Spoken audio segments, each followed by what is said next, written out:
Good evening, everyone. In South Africa, I'm very, very happy to welcome Niall Ferguson and Tony Leon to the Franschhoek Literary Festival's second virtual event.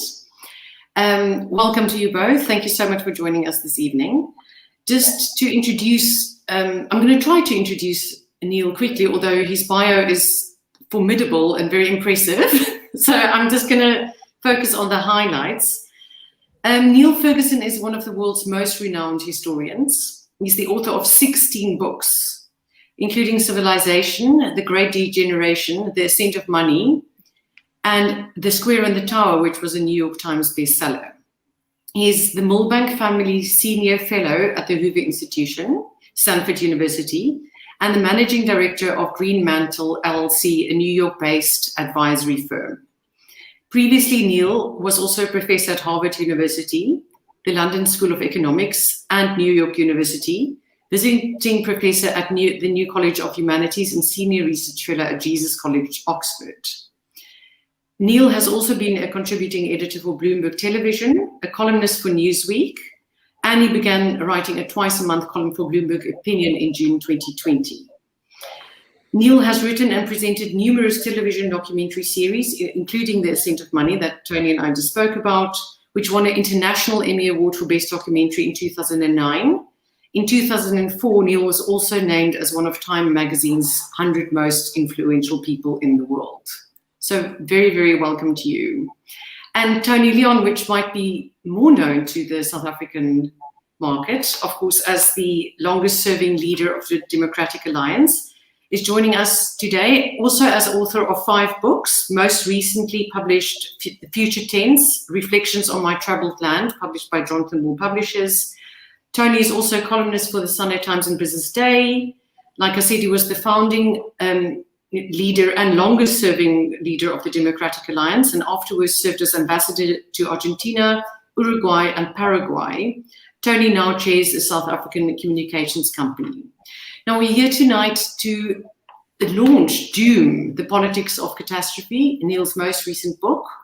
And thank you so much, Tony, who will lead us into the questions.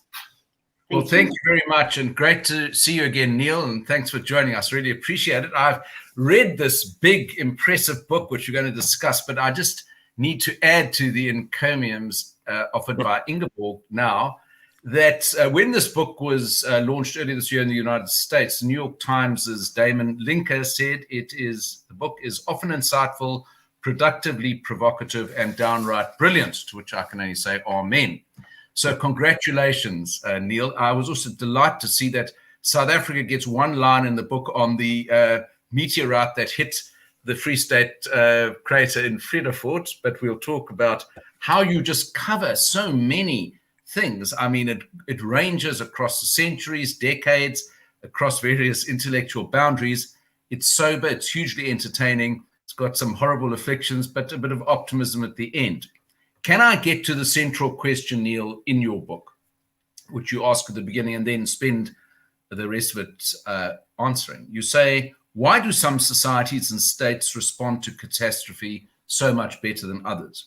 Why do some fall apart, most hold together, and a few emerge stronger? Why does politics sometimes cause catastrophe? And as I read that just a week ago, we were then confronted since then, and you've commented on this, with the disaster, I suppose one would describe it, in Kabul and the fall of Afghanistan.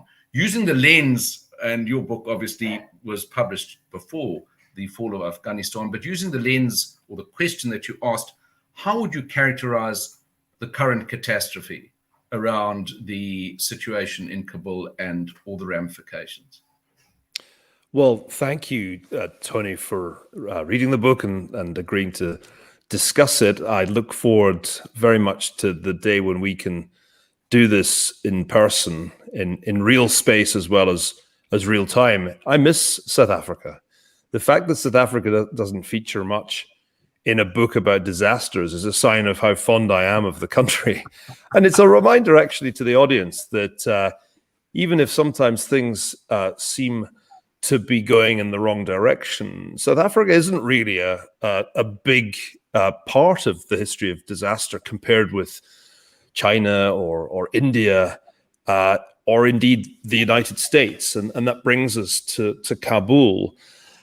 I wrote a book years ago now, back in 2003, called Colossus, The Rise and Fall of America's Empire. And in that book, I said I didn't expect the American interventions in Afghanistan and Iraq to end well, to deliver the kind of results that optimistic neoconservatives had in mind.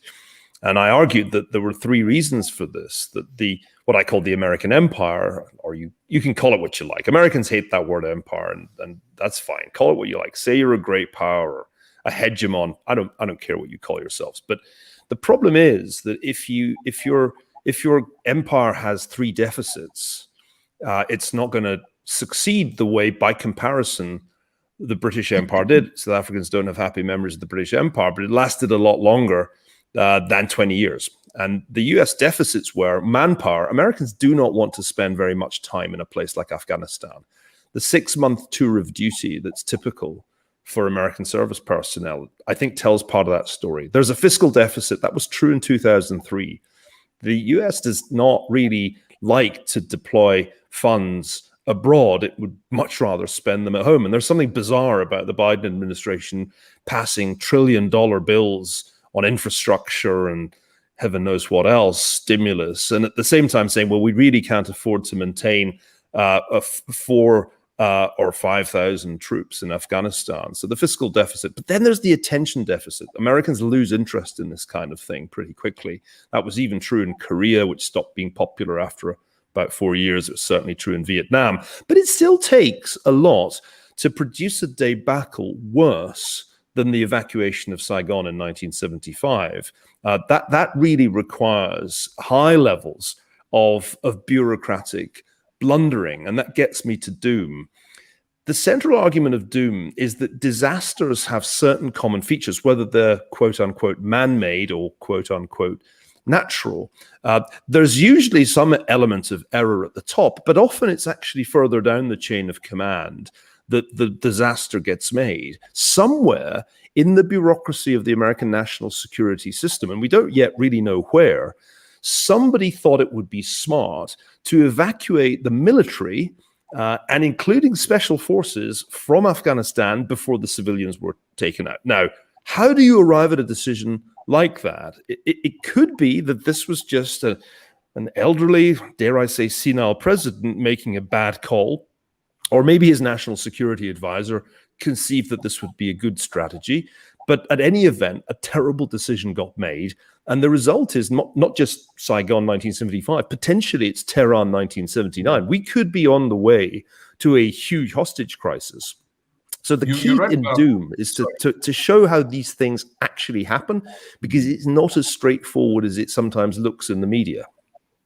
Can I just touch on doom in respect, because obviously Afghanistan, the debacle there postdates the publication of your book, but you actually did look at disasters that came to United States administrations and presidents, and you wrote, to each administration comes a disaster it is least prepared for and most deserves, which is a very interesting coupling. Where would you place Biden? Do you think he deserved, I mean, kind of self-create, he imposed a hard deadline, or his administration did. It could have been more flexible, presumably. That's right. I mean, Joe Biden has a history here, and it goes back at least to 2010. In George Packer's recent biography of Richard Holbrooke, there's a passage from Holbrooke's diary from 2010. Holbrooke was one of those ubiquitous American diplomats who was always in the thick of it. And at one point, he was in the thick of Afghanistan. And Holbrooke relates in his diary how Biden erupted on the issue of Afghanistan, saying to him, we're not there to help the women of Afghanistan. I'm not sending my son there. His son had served in Iraq, not in Afghanistan. And we can get out of there. We need to get out of there. Just the way Nixon and Kissinger got out of Vietnam, and it didn't hurt them. So I think the Holbrooke diary entry tells me a couple of things. One is that Biden was always eager to get out of Afghanistan, and it was against, we know this, against the surge that Obama, at that time his boss as president, was persuaded to undertake to try to salvage the situation.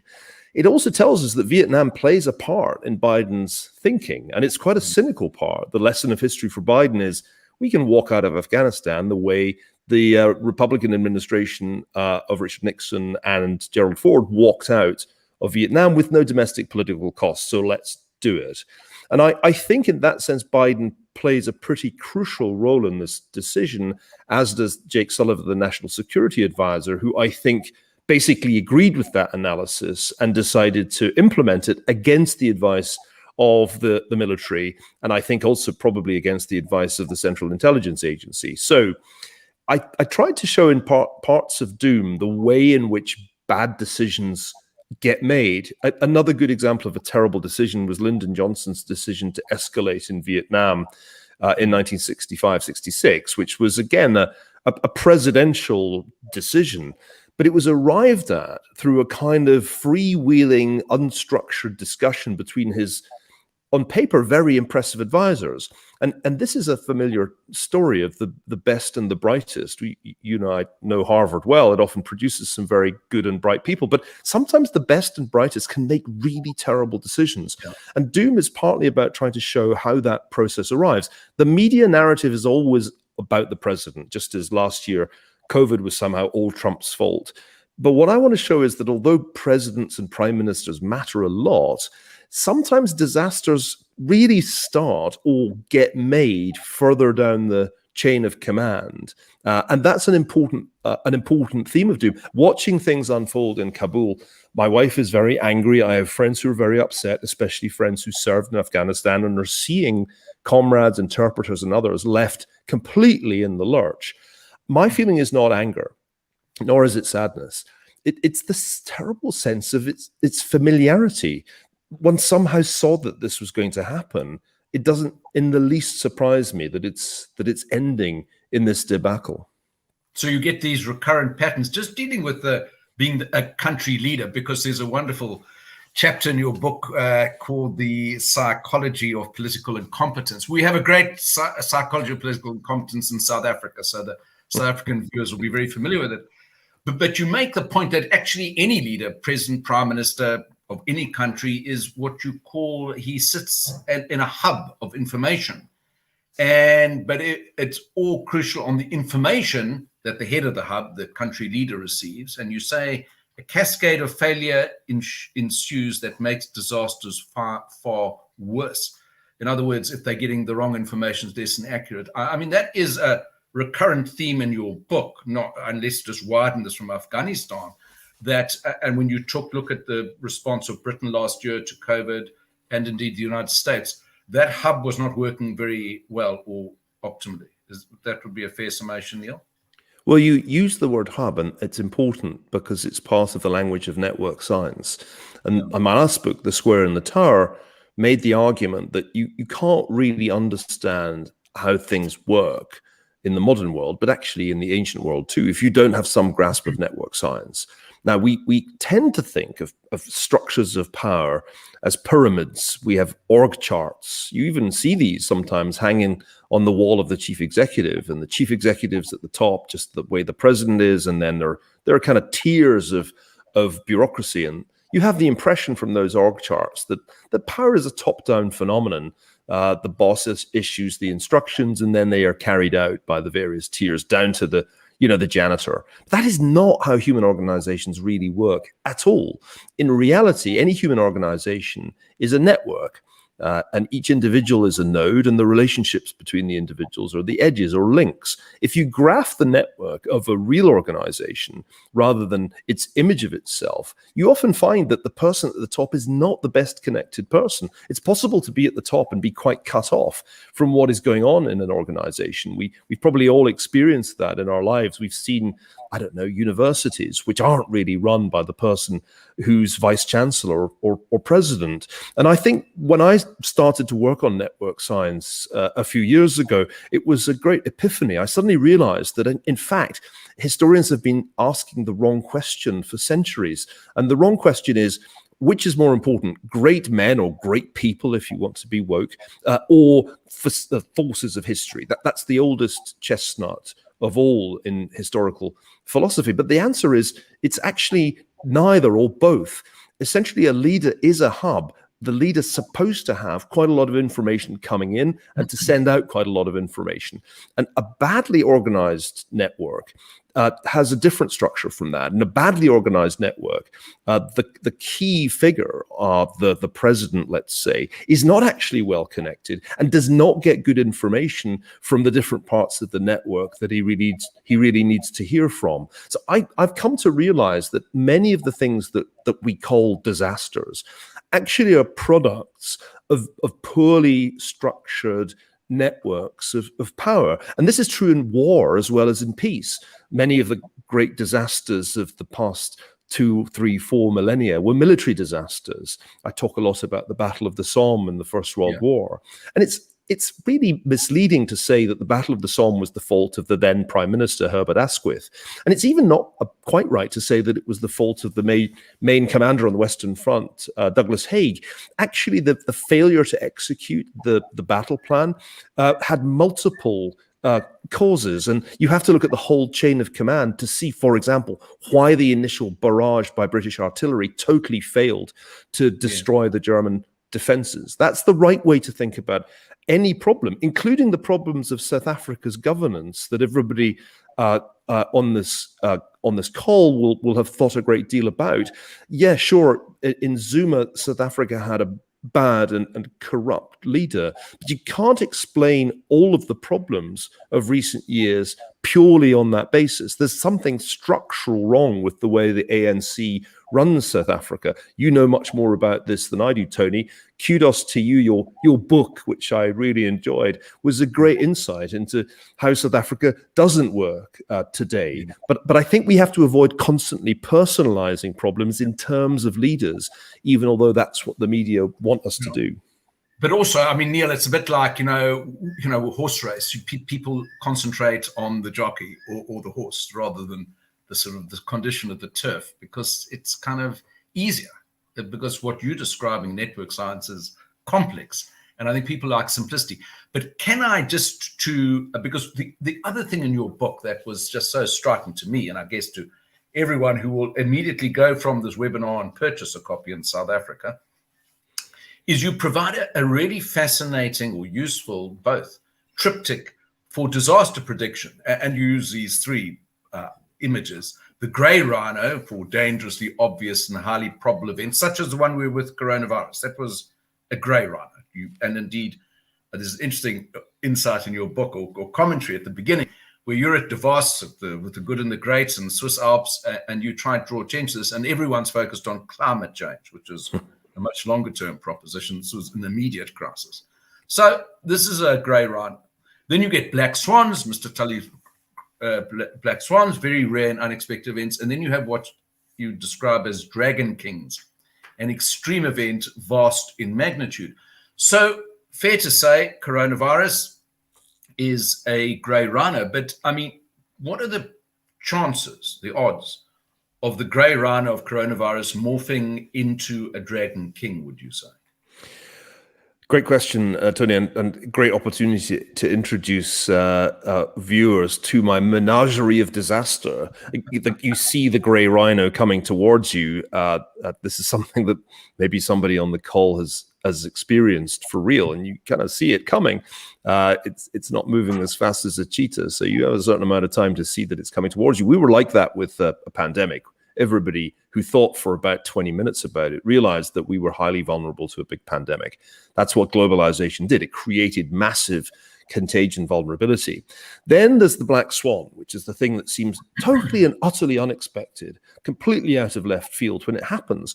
And for me, one of the fascinating things about COVID was that it went from being a grey rhino to being a black swan. Suddenly, when there actually was a pandemic, everybody was surprised, like, how could this possibly happen? This has no precedent. People were running around waving their arms as if nobody had warned them of the risk of such an event. But the key question about any historical disaster is, does it become a dragon king? Which means, in my formulation, does it have consequences, economic, social, political, geopolitical, far greater than the actual net death toll, the actual impact in terms of bodies.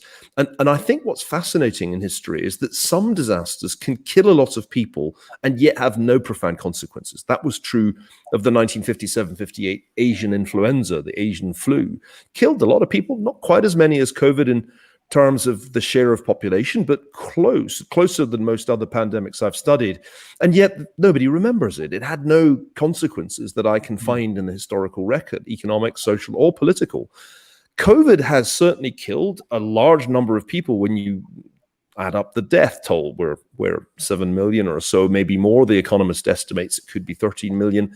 That's still something like 0.07, maybe 0.1% of the world's population. By historical standards, that is not a huge disaster. It's not anywhere close to the bubonic plague. It's nowhere close even to the Spanish flu of 1918-19. But I think the social and political consequences of COVID-19 will be far greater than the death toll implies, partly because of the huge economic shock that was caused by lockdowns, partly because of the disruption to political culture. Think of the extraordinary Black Lives Matter protests that exploded last summer in 2020.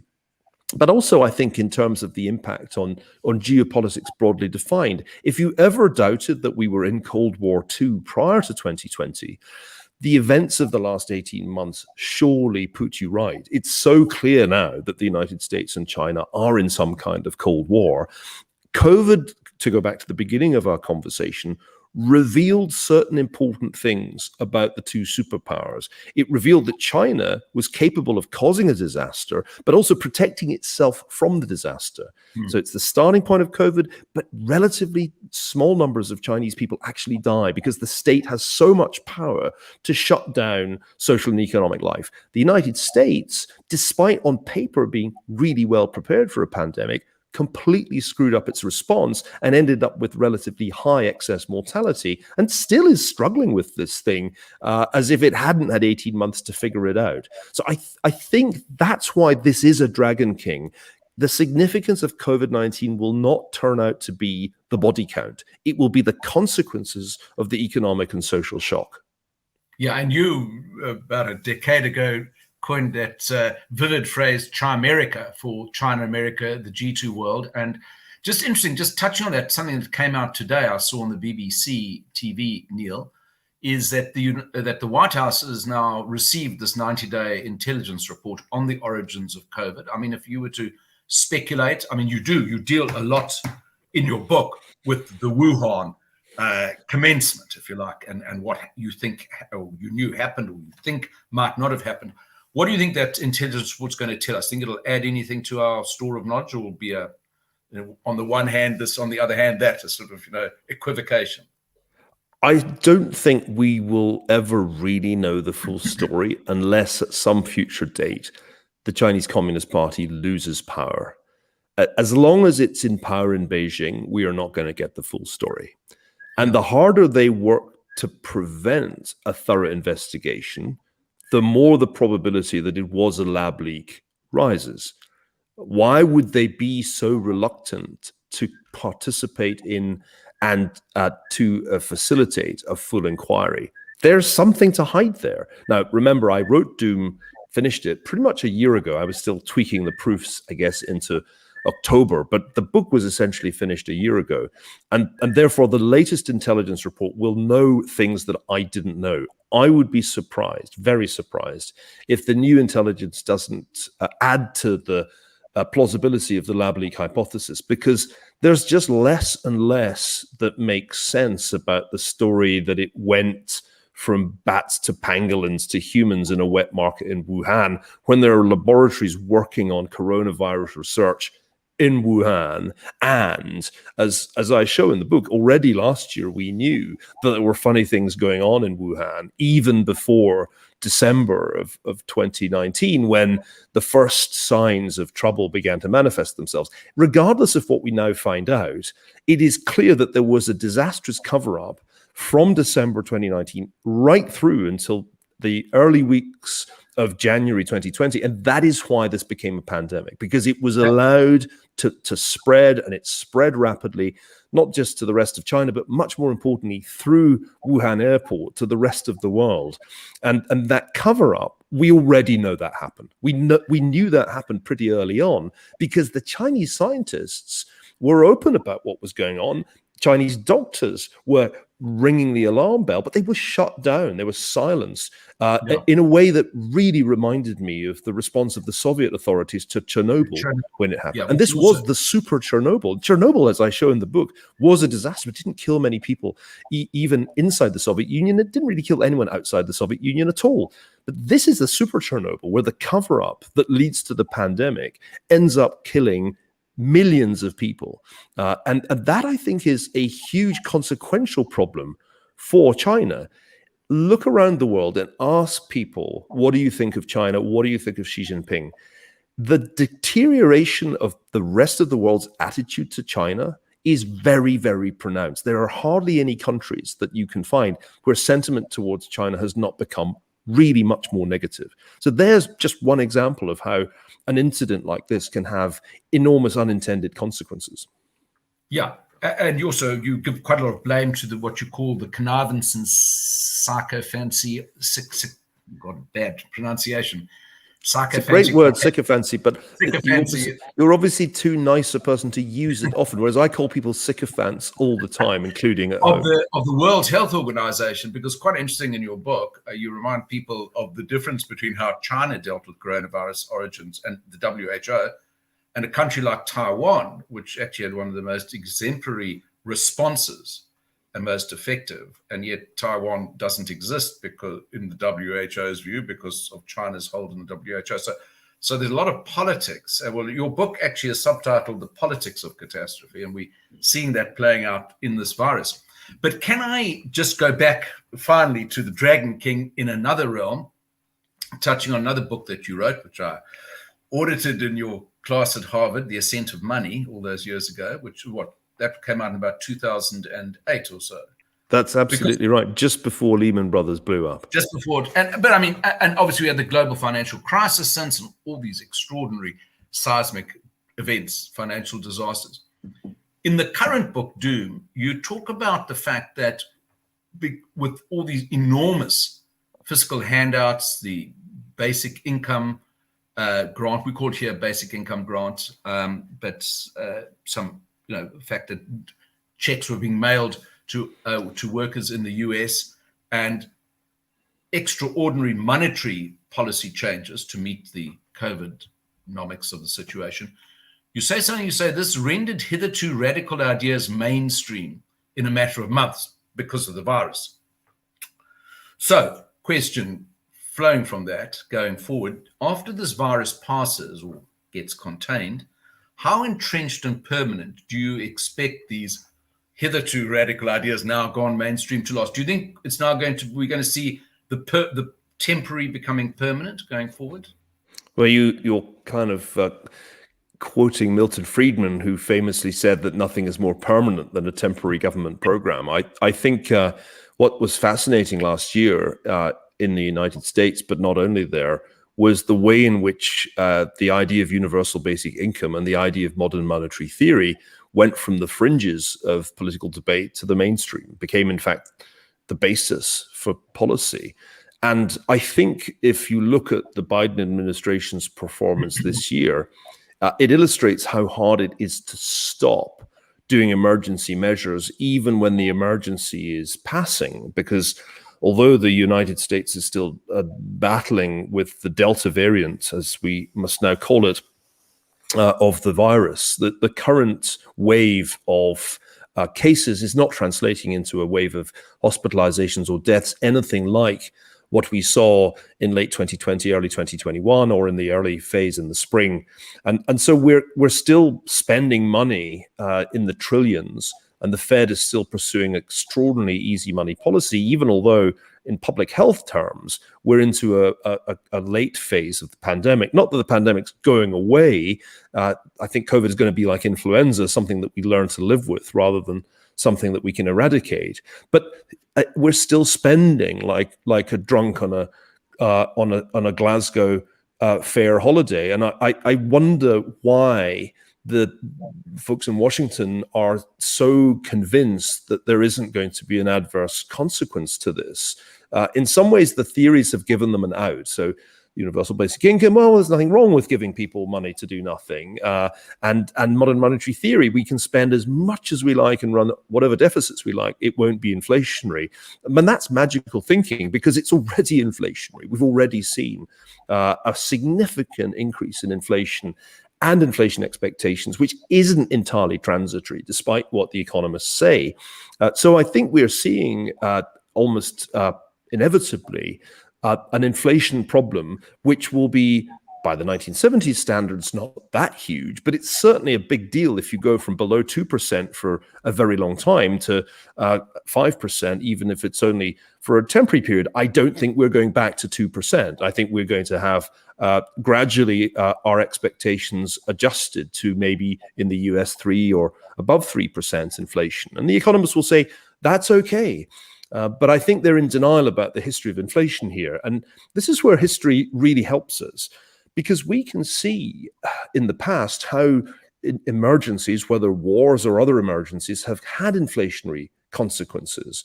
And we can also see that if the US has got a mild inflation problem, then emerging markets are going to have a bigger inflation problem. Think of a country like Brazil that has done almost as an aggressive a fiscal and monetary response, but isn't the USA and doesn't have the international reserve currency to issue its debt in. So I think this is another illustration of the cascade problem, that you're doing emergency measures. They're legitimate in the context of the emergency, but if you keep them going for too long, you create a new problem for yourself. But it's very hard, because once people have what they regard as legitimate entitlement, it reminds me of that phrase after the global financial crisis, which you've spoken about across the world, where, everyone realized there had to be major reforms of the system. And I think it was the head of the European Commission said, we know what we have to do to reform, but we don't know how to be re-elected after we've done the reforms. I mean, so if you use that as the departure point, people are going to be, politicians are very wary about, cutting off the supply side, because, voters become accustomed to it. And that seems to be... The same argument could be made today. And yet, already, if you look at real wages, inflation has taken away from American workers all the gains that they made in nominal wages in the period since the pandemic began to abate. So it's true that you have to do difficult things to prevent inflation from running out of control. But if you don't do them, the voters are not going to be saying, oh, thank you very much indeed for 5% inflation and a real decline in my living standards. That's not how it works. It's a good line, though, that about, we know what to do, but we don't know how to get re-elected. Almost no European leader of the financial crisis period is still in office, except one, Angela Merkel, who's about to leave the European stage after an amazing 16 years in office. So there is a way of doing it, but it's just very difficult to thread that needle. Yeah, absolutely. So just to switch focus for a minute, although it does to some extent relate to the economics, and you've got a chapter in your book on the economic consequences of this plague. You are very critical in your book about the efficacy of lockdowns, this blunt instrument of just locking down, rather than more nuanced approaches. And you talk about the hammer and the dance phenomenon, and also, contact tracing. And I've just been to the UK, so I know all about contact tracing and the nosy parkers who come knocking on your door to check that you're self-isolating. But Niall, I mean, if one criticism one could make of your book is that, you're looking largely, not entirely, at pretty developed countries, what we call the first world. But in a third world country or developing country like South Africa, which has a completely broken machinery of state, or largely, often the lockdown is used, a blunt instrument, with terrible consequences, because the more nuanced measures just simply can't be implemented. I mean, how do you meet that challenge? It's a great and a fair question. And I want to make two things clear to viewers. One, doom is only little bit about COVID. The last 3 chapters deal with the recent crisis. It's mostly a history of disasters that have happened and are over, whereas I was writing about a disaster that was still underway, and my reflections are open-ended and subject to update. I mean, the second point, I think, is that the right debate to have was not lockdowns or no lockdowns. You actually had to have a debate about which non-pharmaceutical interventions were going to work, because clearly there was not a one-size-fits-all policy option. I think for developed countries with pretty sophisticated healthcare systems, the Taiwanese or South Korean option should have been used far more widely than it was. And that was a system of rapid testing. You scaled up testing as fast as you could, and then you use contact tracing to try to identify infected people. And you also sought to protect the vulnerable. And the amazing thing to me is how few Western countries did that when they clearly had the capabilities to do it. Why did the Western European countries, why did North American countries opt instead for the Chinese system of lockdowns, which it's hard to do if you don't have the kind of structure that the Communist Party has, which is nosy parkers already are in place in China. You don't have to create a system of surveillance, it's already there. But you're right, if you're in South Africa, or for that matter, Brazil, or in India, or any number of other countries at that kind of income level, there really wasn't a plausible way that you could use test and trace and isolate. At the same time, as India discovered, if you did a really drastic lockdown, you caused a complete economic collapse. Remember, Narendra Modi did one of the strictest lockdowns of all in the early phase of the pandemic, and then realized that he'd basically broken the Indian economy and had to abandon it. So all they did was to postpone the pandemic and have it later after a big economic crisis. And other countries had the same problem. Argentina, for example, did exactly that. Hugely tight lockdown, huge economic disruption. And all they'd done was postpone the curve. They hadn't flattened it at all. I think that in harsh reality, for most African countries, even the most advanced South Africa, it's very hard to see how you ultimately avoid something like what happened in India, which was that in the end, the very much more contagious Delta variant just went through the population. And you had a really steep wave of infections, hospitalizations, and deaths. But what's interesting about these Delta waves is how very steep they are. It looks for a time as if you have vertically rising case numbers and illness and death, and then it just peaks and drops almost as steeply. And this tells us something about the nature of this strange virus that we're battling, which isn't widely understood and hardly ever gets mentioned in the media, and that is its very low dispersion factor. People tend to forget that about 80% of the spreading is done by about 20% of infected people. And with the Delta variant, enormous numbers of people are getting infected but are asymptomatic. And we don't actually have a clue how many kids have had COVID in the United States, but it's probably a much larger number than we realize because they're nearly all asymptomatic. So one looks back over this experience and asks the question, did it ever make sense for emerging markets to do lockdowns? And I don't think it really did, frankly. I think all that did was to create huge economic costs and exacerbate the problem of public health with the problem of economic disaster. Well, we've got that in real time in South Africa. Yesterday, your Bloomberg produced the figures that South Africa's now got the highest unemployment rate of the 81 countries that are surveyed by Bloomberg. And that's not entirely, it's too easy that's caused by COVID and the lockdowns, but that certainly was a factor in aggravation. The other thing that's happened here, Neil, last year during the lockdown, is all kinds of ministers used the excuse of the lockdown and the regulatory state that they now had control of rather than the normal parliamentary democratic process to just put their ideological hobby horses on the back of the public health emergency. So you had a lot of pretty bad things happening, all in the name of the science, follow the science, but it wasn't that at all.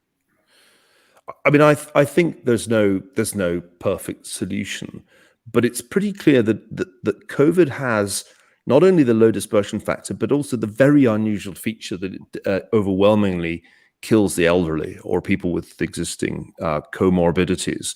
It doesn't really do that much harm to the younger population, or indeed to people in the prime of life. And so if you're creating massive unemployment and totally destroying the educational development of kids, you have to at some point ask the question, are the costs exceeding the benefits of this policy? Now, nobody likes to do cost-benefit analysis because it implies a certain callousness, and one doesn't want to simplify this into a kind of social Darwinist, oh, let the elderly die as long as society can flourish. That's the wrong way to think about this. The right way to think about this is that you've got to prioritize the protection of the vulnerable, and you've got to really sit hard on the super spreader events. Now, this is what most policies missed, that there are certain institutions or kinds of event that really act as super spreaders. And we knew this over a year ago, that the kind of places like cruise ships, crowded bars, indoor concert halls, religious services, weddings, funerals, those places were an enormous part of the way in which COVID spread. Manufacturing plants were not. Schools were not, actually. And so what we got wrong was that we just did a blanket shutdown of economic and social life, which was what the other Niall Ferguson recommended. Remember, I'm not the epidemiologist at Imperial College London. No, Neil, luckily, everyone now watching this broadcast is an armchair epidemiologist. So everyone's an epidemiologist. Just as they're all experts on Afghanistan, I've noticed. Absolutely. Same people. Yeah. I am neither an epidemiologist nor an expert in Afghanistan. They are experts on the latter. A pretty good imitation, this book, of being an expert on coronavirus, I might say. Can I ask you something, though, just projecting forward, because your book has a rather cheerful final chapter called Future Shocks. So you do posit some likely future shocks, including a very interesting segue into science fiction. But what would you headline the future shocks to watch for?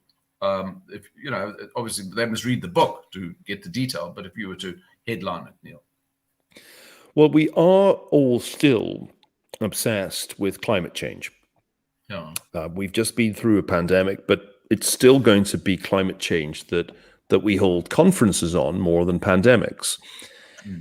And I think that's legitimate, because clearly there is a very, very striking failure on the part of the world to meet targets that were set some time ago when the International Panel on Climate Change began its work. And the probability of the IPCC's worst case scenario has gone up. And we don't really know quite how this will play out, but it seems plausible that at least some of the extreme weather events that we're seeing are consequences of greenhouse gas emissions.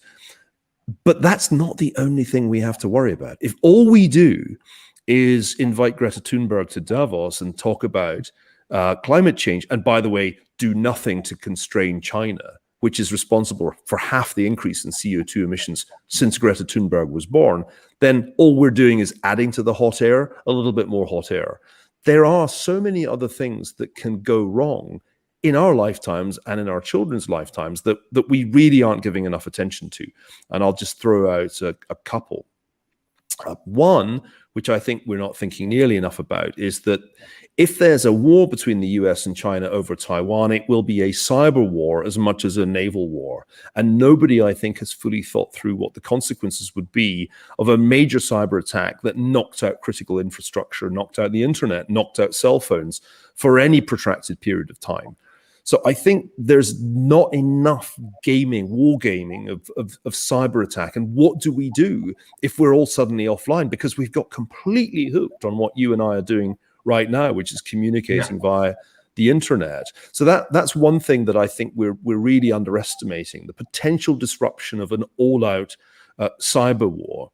And the other thing that I think we're not really thinking through is, what are the consequences of our failure to prevent climate change? Because you can talk endlessly about reducing emissions, but if China and India don't do it and the Middle East doesn't do it, then essentially Europe and the United States are just self-harming, because nothing's going to stop the planet warming. The consequences of climate change look to me to be heavily expressed in terms of migration. And I'd say, you know, to Europeans listening, you ain't seen nothing yet, but it's also true in South Africa, because the migration from parts of Africa where subsistence agriculture will break down will be really very significant, potentially much greater than we've seen so far. And I don't see nearly enough serious thought about what do we do if we fail to prevent the rise in average temperatures that the IPCC has told us we have to avoid. We're actually, as far as I can see, not going to avoid that increase. But what then? I don't see enough hard thought about what actually happens when we fail to achieve the kind of Paris goals. Sure, it's very interesting because there was a very thoughtful article written yesterday, I think, in the Times by William Hague. I don't know if you saw it, really saying, you know, Afghanistan's a disaster or debacle, but you've actually got to look at Africa because, you know, by the year 2045, I think, the population of Nigeria will exceed the population of the United States quite soon. And, you know, he made the point, and it's been well chronicled, that the effect of the desertification of, you know, major agrarian areas of Africa and other climate events are just catastrophic.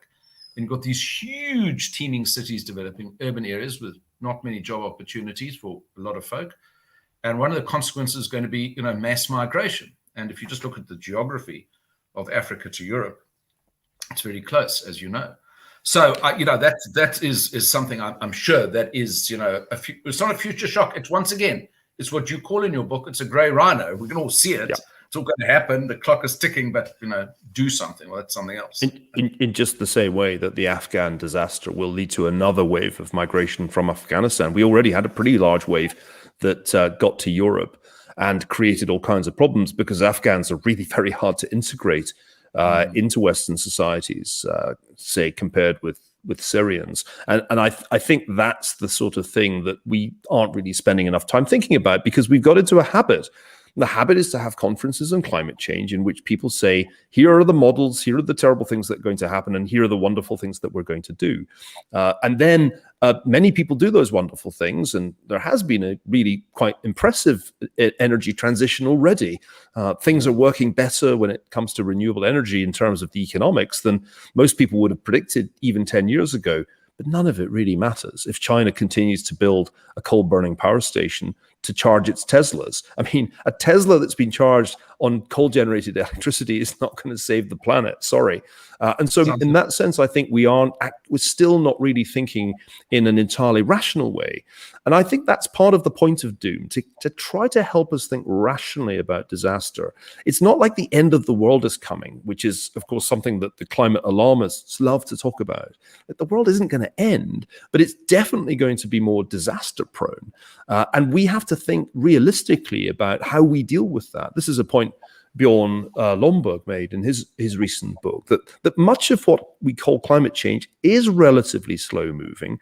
And unlike a pandemic, which moves at the speed of a jet plane, that there actually are a lot of things that we can do to mitigate these very foreseeable grey rhino impacts. But Tony, as you rightly said, to find out more, you need to read the book, because there are actually lots of other disaster scenarios that get even less attention than the ones that I'm talking about. And I think, for example, if there were to be massive volcanic eruptions on the scale that we saw in the 1100s and 1200s, we haven't had a huge volcanic eruption on the planet since 1815, since Mount Tambora blew.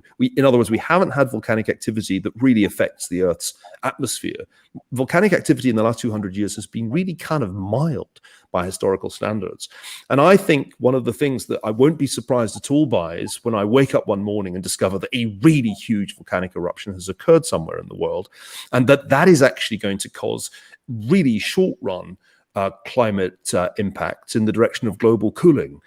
Nobody talks about that because it's been so long since a volcano erupted on that kind of a scale. But if you read Doom, you'll realize that that's actually quite surprising, and it's probably only a matter of time before we get another big one. But, you know, it's interesting because I think in The Ascent of Money, you obviously dealt with this a great deal when you dealt with insurance, the chapter on insurance, but in this book as well. I mean, there's a human, it's because human nature is part of our survival kit, to underestimate risk. So people, because you can't go around, either, living under a cave and staying, because you get on with your life, as you indicate in the book. And on the other hand, the people who do the warning, these Cassandras, as you mentioned, or what they call them in Russia, the holy fools. I mean, they don't, people do not relate well to, the prophet of doom. I mean, that is an issue in the human psychology. Don't you agree? Ever since Cassandra, the prophet of disaster has been ignored and indeed mocked by the chorus in the ancient drama. And I think one can see why, because there are far too many Cassandras prophesying far too many cataclysms. And not surprisingly, most people say, well, I can't live my life under a permanent cloud. Just as during the Cold War, we didn't think every day of our lives that a mushroom cloud would appear on the horizon, signaling the end of humanity. We just acted as if there would not be World War III. And luckily, there wasn't World War III. But I think the key here is that we find the end of the world a very interesting idea. And it's there embedded in all the great religions to some extent, that there's some great cataclysmic judgment day. And we find that idea fascinating, which is why so many movies get made about really absolutely disastrous scenarios.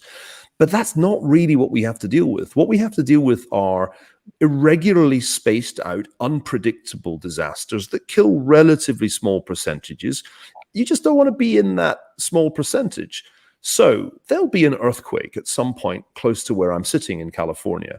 The thing that I struggle with is getting my family and the street where we live properly prepared. We don't know when it'll happen. We just know that it could happen. Are we ready to act swiftly when the first tremor strikes? Because with earthquakes, you do get not much warning, but little.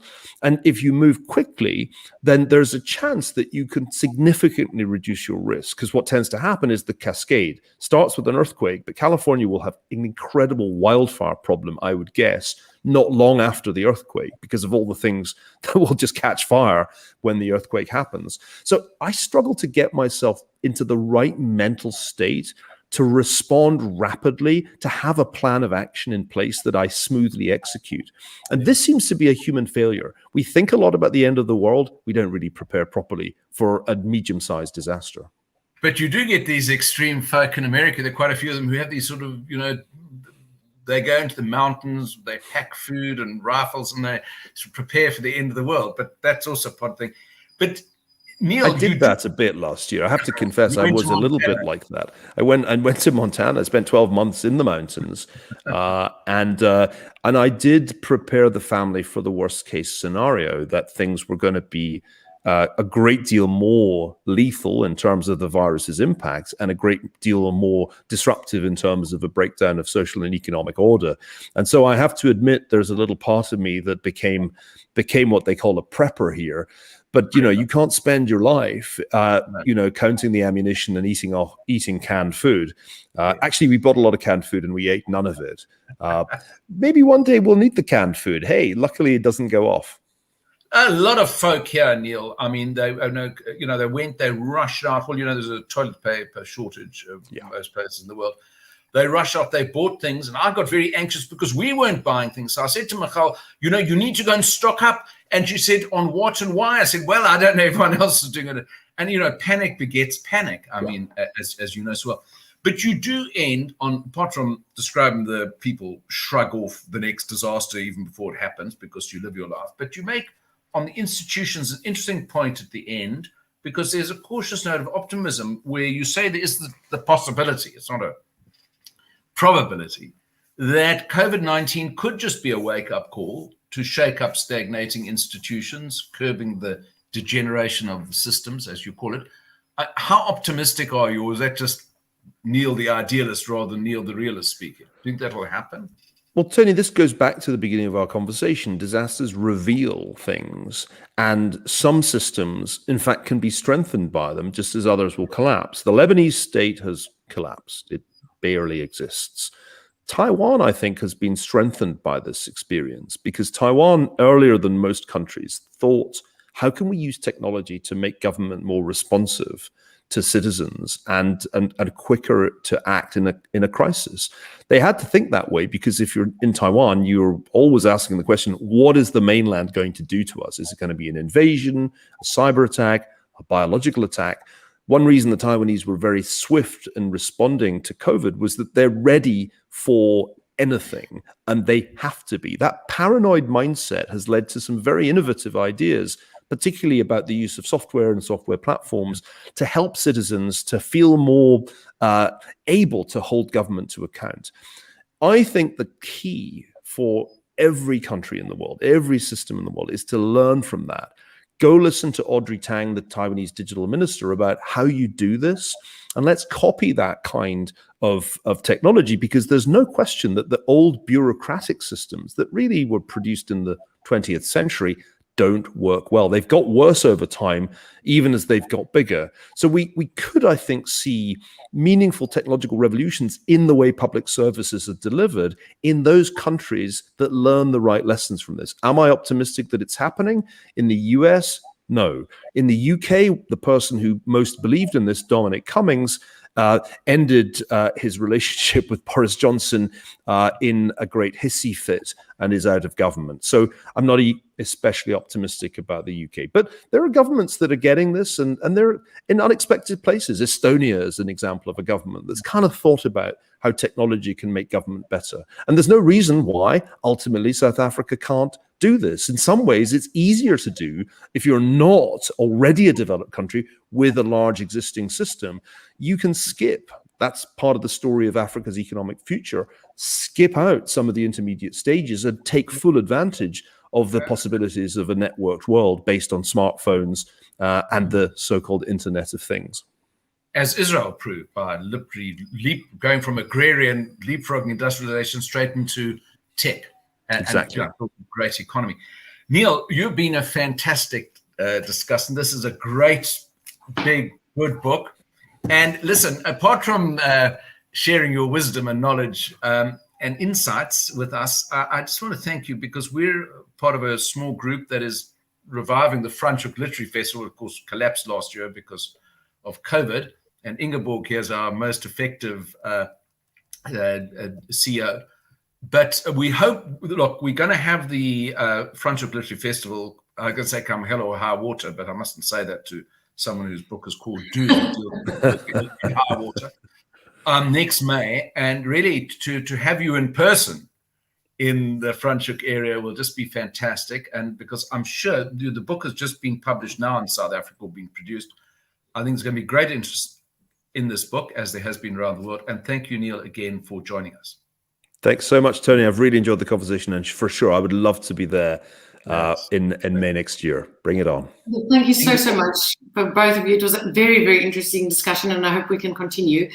Tony, before we end, Niall, I wanted to ask you if you've got another book planned, and what subject you might focus on next. It's already happening. I've got to finish my biography of Henry Kissinger, the first volume of which was published. Yes. 5 years ago now, and I'm rather behind, like a naughty student, with my assignment. So I'm writing that with a view to publishing it in 2023, which will be Kissinger's centenary. I've got to tell you a personal story about Niall Ferguson. Going back many years, he was in Cape Town New Year's Eve, and we happened to be at his home enjoying a braai. And it was, the midnight struck, and we all wished each other a Happy New Year. And then Niall said, "Okay, sorry, you need to go home now." I thought, well, that's fine. He said, "Because I've got to get up tomorrow morning at 5 o'clock and write the next chapter of my book." And so you see, he grew up in Glasgow. He's got a real Scots work ethic there, and that's why these blockbusters are produced so regularly by one Professor Niall Ferguson. If you're going to have an addiction, make it an addiction to work. Thank you for everyone for joining us as for a second virtual event for the Franschhoek Literary Festival. And please look out and visit our website for the next one in September. Thank you so much for both of your time. It was very, very interesting and lovely to have you. Thanks, Ingeborg. Thank you. Thanks, everybody. And see you next year. Bye. Bye.